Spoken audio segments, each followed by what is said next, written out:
Radio Hindustan. नमस्कार, यह है रेडियो हिंदुस्तान और मैं हूं आपके साथ हमेशा की तरह पारिजात।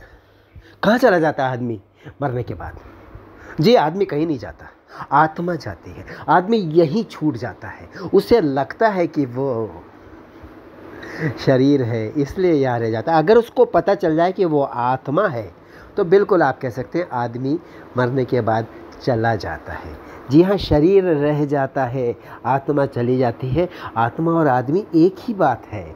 नाम से शरीर की पहचान हो सकती है, अंदर तो सिर्फ आत्मा ही होती है। आपकी असली पहचान आत्मा है। मरने के बाद कहाँ चला जाता है आदमी, यानी कि कहाँ चली जाती है आत्मा, इस पर बात कर रहे हैं हम। बिल्कुल सीधी सी बात है। आत्मा कहाँ जाती है? परमात्मा से मिलने। यही समझेंगे आप, बिल्कुल ठीक है।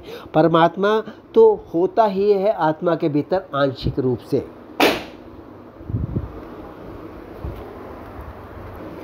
लेकिन इसके जवाब अलग अलग हैं।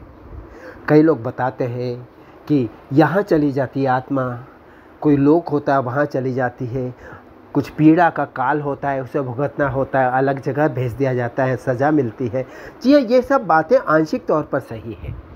मैं भी जो आपको बता रहा हूँ अपने विवेक पर तौलिएगा, आपको ठीक लगेगा तो मानिएगा।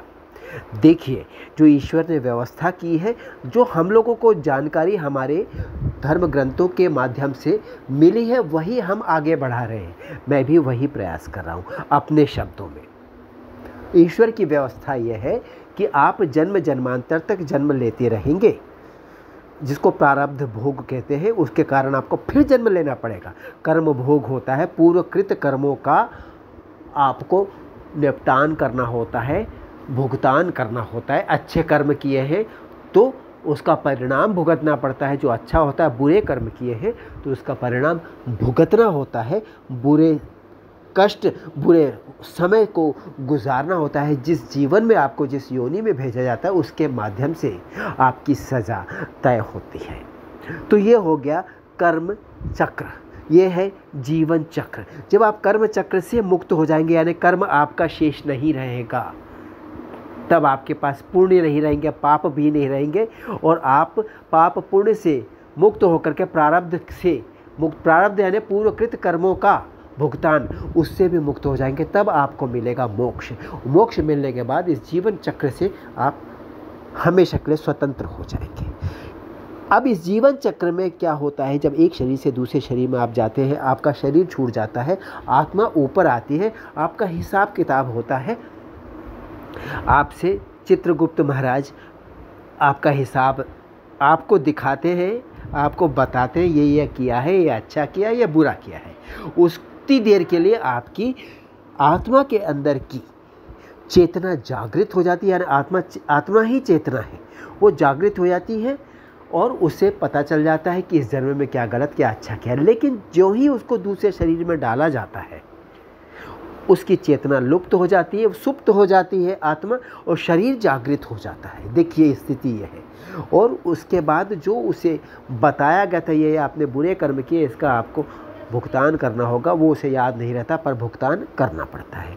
तो आप समझे, चित्रगुप्त के यहाँ से आत्मा आपके मरने के बाद यमराज के, यमदूतों के माध्यम से चित्रगुप्त जी के दरबार में ले जाई जाती है।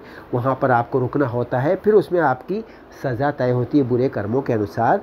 उसमें सज़ा कुछ इस तरह से भी होती है कि कुछ समय तक आपको आत्मा बन कर के भटकना पड़ता है, वो भी एक सज़ा का हिस्सा होता है। उसके बाद आपको अलग योनि मिलती है, चूहा, सांप, छछूंदर, जिस तरह के आपने कर्म किए हैं, लगातार जितने जंतु आपके पैरों के नीचे आके मरे हैं, उतनी बार आपको जन्म लेना पड़ता है, उतने ही रूपों में आना पड़ता है दुनिया में। फिर कोई और आपके ऊपर पैर रख करके आपको ख़त्म करेगा, आपका जीवन संपन्न होगा।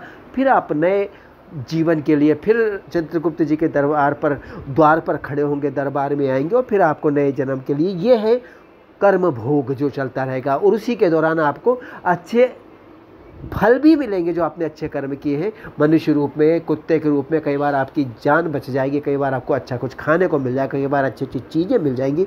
जो भी इस भौतिक दुनिया में जितने भी कहे जा सकते हैं सुख साधन हैं किसी भी रूप में, वो आपको आपके सुकर्मों के परिणाम स्वरूप मिलते रहेंगे, यही चक्र है। तो मरने के बाद आत्मा कहाँ चली जाती है, ये मैंने अभी आपको बताया।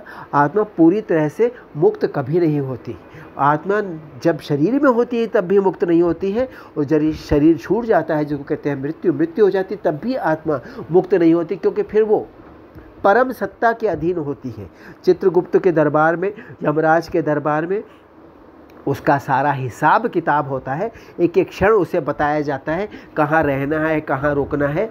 वो अपने हिसाब, ये भी हम आपको बता दें जो हम अगली बार बताना चाहेंगे, भूत क्या होते हैं, भूत का जीवन क्या होता है। वो जो आत्मा है उसको ही भूत कहा जाता है।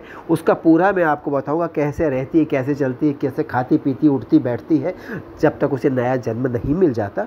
तो आप ये समझ लीजिए, मरने के बाद आप स्वतंत्र हो जाते हैं देह के पिंजड़े से, और एक नई यात्रा के लिए तैयार हो जाते हैं। लेकिन अगर आपने कुछ बुरे कर्म किए हैं तो कुछ बुरे अनुभव, जिसको कहते हैं नर्क, कुछ कष्ट आपको वहाँ पर नरक के माध्यम से भुगतने पड़ते हैं। जिस तरह से स्वर्ग आसानी से नहीं मिलता, उस तरह से नरक भी आसानी से नहीं मिलता। बहुत बड़े पापी होंगे तब आपको बहुत सारा नरक का, वरना जीवन में ही आपको नरक मिलेगा। बहुत महान पापी होने पर आपको ईश्वरीय नरक मिलेगा।